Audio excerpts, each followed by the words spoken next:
Welcome to the Fertility Happy Hour. We are Sandra and Leanne, your fertility besties, here to bring some fun and laughter to your fertility journey, and of course, lots of tips, hints, and tricks. So kick back with your favorite mocktail or a cocktail, and let's have some fun.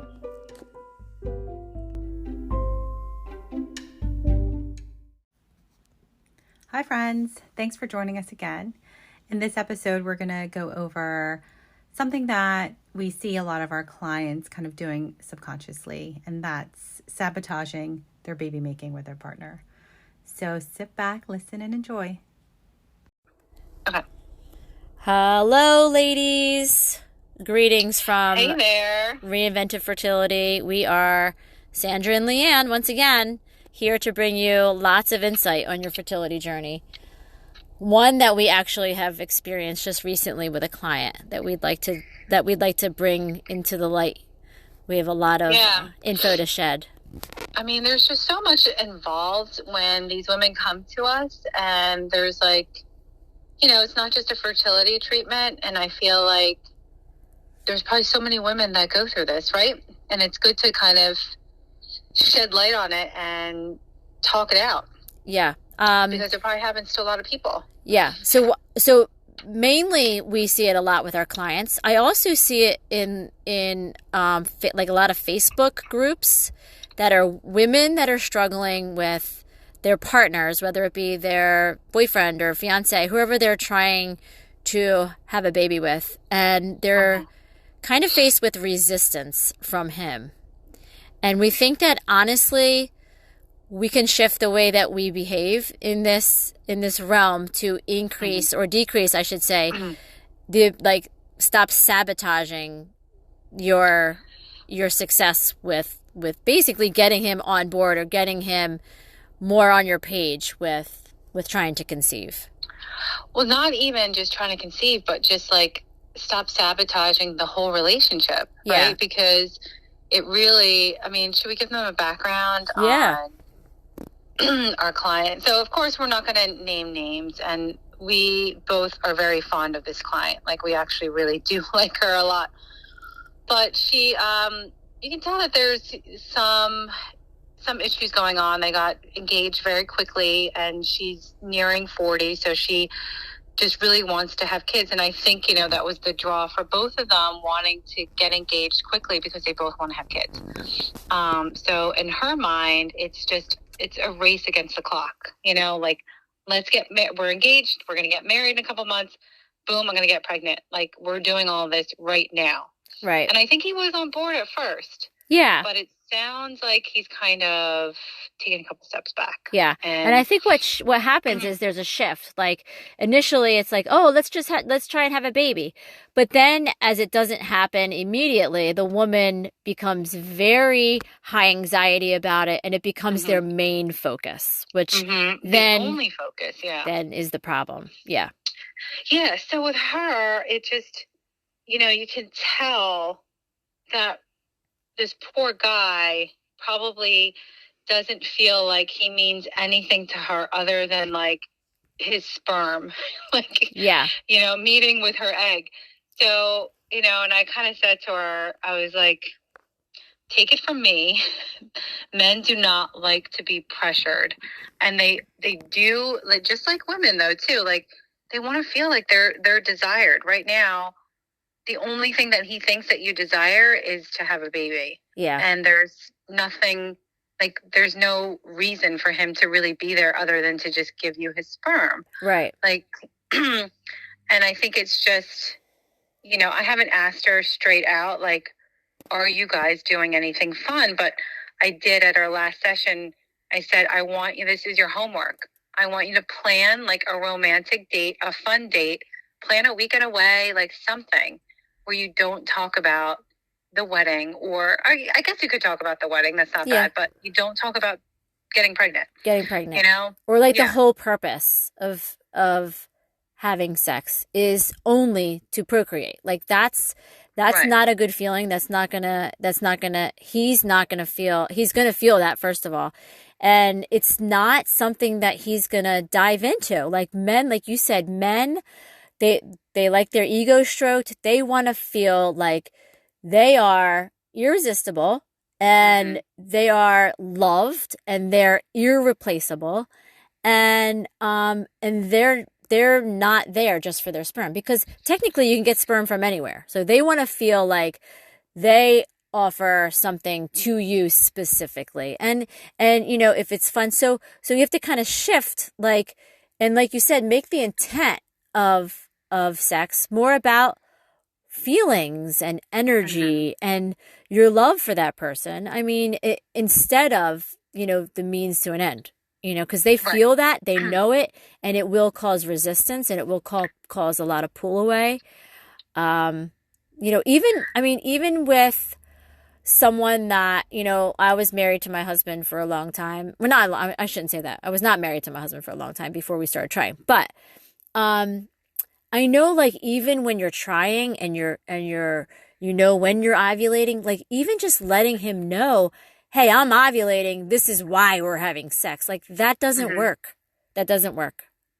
No. Unfortunately. And I know there's a lot of women that struggle with the man almost not rising to the occasion on those specific days.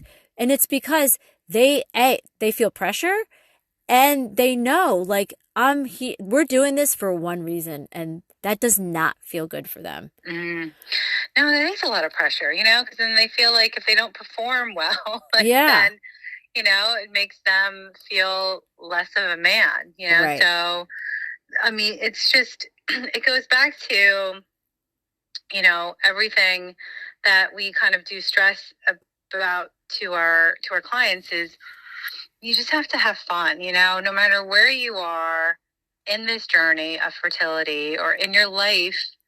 If you're not having fun while you're doing it, like, the universe is not going to give you what you want. You have to start enjoying what you're doing, where you are right now, and being grateful and thankful for everything. And then it'll just provide more for you. And you also want to look back on this journey, like, without regret. Like, you don't want to, think of, like, oh my gosh, we have this baby. Oh my gosh, trying to have this baby was just a nightmare. Like, you don't want that. Like, you want to look back. Like, people will say, oh my God, you were conceived at, in Paris, or, like something like that. Or, like, you were conceived, like, you want to, your thoughts about conceiving, you want to have, like, really fond memories of, like, the times, and, like, like, not so much pressure and obligatory sex. And well, not even that. I mean, think about when you are pregnant. Now you can't go out and you can't drink, and like, you're tired. Yeah. You don't want to go out and have fun. Like, your stomach's a little messed up. You don't want to go out to eat to these, like, fancy restaurants. Right. When you have kids, your life is over. Yeah.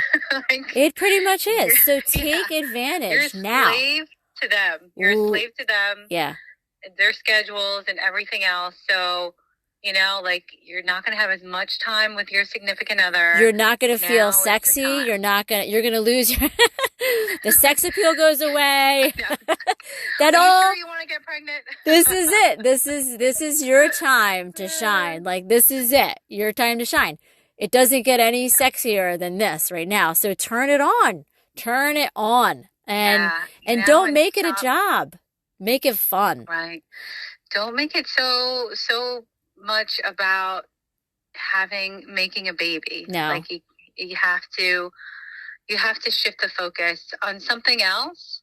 And it's just like, I always use this analogy with with a lot of things. Like, when you were, like, really into a guy, and he first really liked you too, and then all of a sudden you're, like, not stalking him, but, like, kind of stalking him, like, texting him, he's not responding, you text again, and you keep texting and text, and then all of a sudden he's just like, yeah, I'm really just not into you. Yeah. It's the same thing when you, like, are that desperate, and things are going to more so go the opposite. Yeah. They're not going to come closer to you. No. They're going to be pushed further and further away from you. So true. And I think that's the reason why you see these women who are like, oh, we got pregnant. We weren't even trying. Like there's a reason for that. Like there's a reason for that. Like you're focused on something else and things happen. Like you know, if you're focused on the fun and the journey and you're having gratitude for what you do have and not lack, so many things will come so much easier. So much easier. Yeah. I mean, take it from me. I was not focused on getting pregnant at all. Yeah. Very, very true. Yep. Yeah. So, yeah. So I think our biggest advice for the clients are just back off on the pressure, have fun on the journey, and love the partner. Show your passion, show your love. Like that's the reason why you're having these relations, you know? And so embrace that. Don't look at it as I want to get pregnant and have a baby. Because let me tell you, like I said, right now is your time to shine. Once you have that baby, you're going to have to be a lot more work to try and get these experiences. So I know. Hopefully that helps. It's so true. I do hope, I mean, we did, I did try to talk to her and send her messages about it. And hopefully, because she's a sweetheart, and she, I think the whole stigma of being 40, close to 40 and not wanting to not be able to have kids, past 40 is really getting to her. Yeah. And I think it's hard. It is hard. It's hard for us as women, but we don't have to relay that. We don't have to relay, like we feel a sense of urgency, but the man, we don't have to relay our sense of urgency. Like basically our sense of urgency is based off of, someone else's time clock. So let's not let's not, pressure. Yeah. So let's not portray that onto the man and be like, tick tock, tick tock. Like he doesn't need to hear any of that. No, like that's and the women don't either, but that's a whole other topic. Yeah. About, how changing, changing societal norms. And, but more, there are more women who are believing in being able to conceive naturally after 40. And, they just have to believe in themselves more, I think. To stop putting so much pressure on themselves and to the partners. Yeah. We have too much pressure on other stuff going on in the world. Yeah. It's so true. Yeah. So hopefully this will help some of you out there who feel that your partner is kind of, taking some steps back and not being as into the baby making process as you are. Yeah. And maybe you can get back to just having fun. Yeah. And he'll come running. If you start acting like you don't care, that's when they start coming. It is. It's true in so many aspects of life, of relationships. It's totally the way that things come about. Yeah. It's it's a universal law. So, if you have any comments, we love to hear comments or input. Please comment. And if you have any other questions or advice, we'd love to give our perspective and shed some light. So feel free. And thanks for listening again. We'll be back hopefully soon with another episode. Take care. Bye-bye.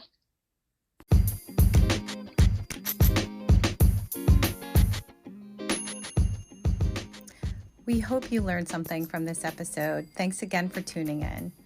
If you want to find out more information on Mercier Therapy, please follow our Instagram at Reinventive Fertility. You can also look us up on our website, and that's www.reinventivefertility.com. Stay tuned as we will be putting out more episodes and also giving you information on our online course on everything fertility. Thanks.